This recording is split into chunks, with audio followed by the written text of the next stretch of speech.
It's Thursday night in the A. You know what that means. Kelly Price and Tori McElhaney is coming at you on Rise Up Tonight, presented by AT&T.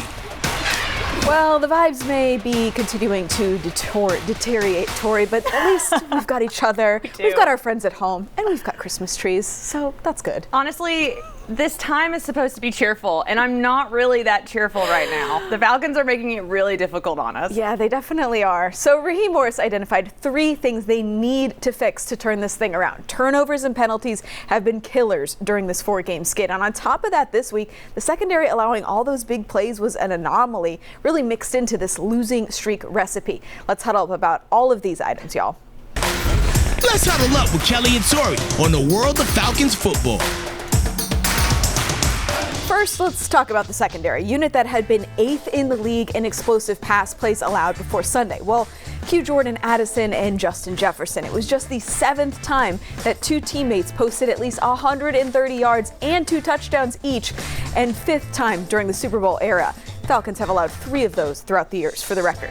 Credit to Sam Darnold. He had a lot of off-script plays. He had a career day, but the coverage just seemed disorganized, discombobulated. Is this an easy fix, or do we need to be concerned about this, Tori? Yeah, so I think if this has been something that we had seen a lot of to this point, I would be concerned. But as you pointed out, it really hasn't been. I would say the secondary was exposed in similar fashion against the Seahawks and the Broncos this year, but more often than not, they do keep the roof on the offense. I will say that considering what's going on in Vegas right now, I think this is a good opportunity for a get-back game for this secondary specifically. If they can neutralize Brock Bowers, that would go a long way in limiting what the Raiders do from a pass game perspective. Yeah, that's going to be huge. I was smashing a panic button last week, kind of as a joke, but real talk, Tori, I am now concerned about this team's turnover trend even more than I already was. Kirk Cousins hasn't thrown a touchdown pass since November 3rd against the Cowboys. And in the 4 games since, he's tossed 8 picks, has fumbled the ball 4 times, though they were all recovered. He said he felt more like himself in this last game, but that was still a 2-interception performance. Is it mental? Is it physical? Or more importantly, how do he and the Falcons fix the turnover issue at this point? Yeah, so it's a problem, point blank, period. But I wouldn't put it solely on Kirk Cousins' shoulders, surprisingly. Has Kirk Cousins thrown too many interceptions for a veteran quarterback being paid $100 million guaranteed? Yes, he has.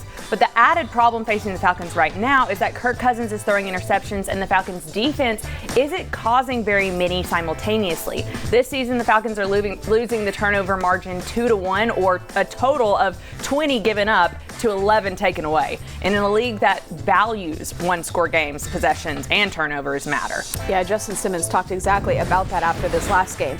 That being said, the Falcons are ironically in a similar spot as this time last year, 6-7 as a record amid a debate about who this team's starting quarterback should be. Raheem Morris says Kirk Cousins deserves the opportunity to work through whatever he's working through, but with 4 games to go, the reality is Atlanta has to win out and hope the Bucs lose at some point for a shot at their first division title since 2019. Their $100 million quarterback has not been leading them to those key victories the last 4 weeks. Instead, he leads the league with 15 picks. On top of that, you've got the 8th overall pick you just spent at that premium position just chilling on the bench. What are the odds that we see Michael Penix Jr. at all this season, Tori? And what, if anything, do you think is going to push Raheem Morris to put number 9 in? So this isn't going to be what you want to hear, but I don't think we're going to see him. But I will add the caveat on this. Based on everything that Raheem Morris has said the last 2 weeks about Kirk Cousins, I really don't see them yanking Kirk or Michael Penix. That is, unless we get to the point of the Falcons being completely out of playoff contention mathematically. I think that's the caveat I would add. If the Falcons are in the conversation, they'll continue to play Kirk Cousins. If they fall out, in comes Penix, which again, I know is probably not the answer the loudest faction of the fan base wants to hear right now, but that's just me reading the tea leaves over here. Yeah, I tend to agree with you. Well, as the temps dropped to even more frigid temps on that Minnesota trip, the guys really brought the heat this week with their pregame fits. We are walking in, presented by Wells Fargo. First, we are starting out with Ray Ray in a beret. I adore how he's meshing the grunge kind of streetwear with classy kind of preppy look here. Your girl is a sucker for a beret. I just am. This is yet another instance when I texted Kelly as soon as I saw Ray Ray at breakfast and said, and I quote, Ray Ray beret. I repeat, Ray Ray beret. Code red Ray Ray beret. Our guy Justin Simmons back at it again. Turtleneck and jeans, all kind of accenting this just like beautiful blue pop moment of the coat. He's accessorizing it. The glasses, if you can't tell, are also blue. And I like the ice with nice touch there. I was walking out of the stadium Sunday with Justin, and I'm pretty sure every single security guard had something nice to say about this coat. Every single one, Kelly. And honestly, I get it. I understand. No notes. All nice things here as well. Yeah. Finally, Kyle Pitts hitting us with a winter all denim moment. I feel like denim is kind of like a summery, springy kind of vibe, but he brings us comfortably into winter here with the Tims, topping it off with the matching beanie and turtleneck. Well done, KP. Honestly, it's the Tims for me. I love a good Tims moment, and I really think this is it with the Tims and the denim and the beanie. It all works. It's a vibe for sure.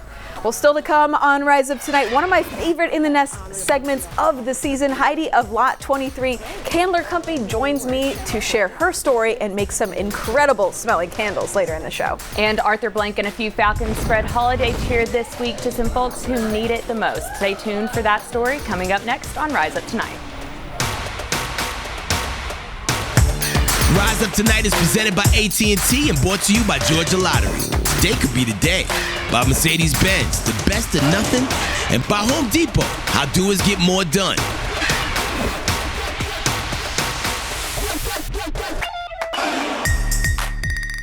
Falcons fans, do you ever wonder what's really on your favorite player's mind? It's time for Question of the Week, brought to you by Zaxby's, Famous Fingers and Sauces. Do you have a favorite like small moment of your day, whether it's something you do in your routine or like coming home to, you know, like a dog or something like that? Yeah, before I go to bed, just like praying to God. Since I've become a father, I would say hearing my little son say, Dada, as I walk in the door has been the coolest thing the last year. At the end of the day, I always call, my mom, my baby boy, and just end the day with them. And, see their smiles is just probably one of my favorite things.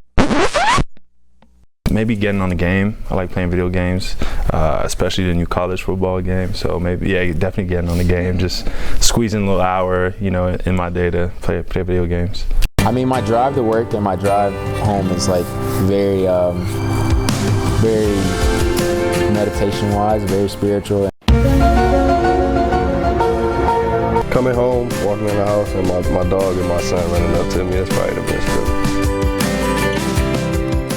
I think we all needed like a nice little wholesome centering moment. That was very sweet. Good job by our producer Raphael on that one. So going forward, now is the time that we normally talk about Tori's notebook that you filed to AtlantaFalcons.com, but setting the rundown for this week's show, just like that, was a bit of a struggle when you tried to figure out what you wanted to write about this week. Our job is always to look for trends, stories, but the only consistency with this team seems to be its inconsistency. Gosh, the irony of this week's notebook was that I really didn't have much to say at all. I didn't really want to write anything, if I'm being completely honest with you, so that's what the basis of the article ended up being, that I am kind of at a loss for words. I could write about the years that players like Bijan, Drake, AJ, or Darnell are having, but who wants to read that right now? You, the fans, care about the wins. And right now, I can't talk about the wins because the Falcons aren't winning because of their inconsistencies. When the run game is chugging along, Kirk Cousins is struggling. When the pass rush is heating up, things break down in the secondary. It's like we're in this boat with too many holes to clog, and every single time we handle one, another one pops up. Yeah, that's a good metaphor for it.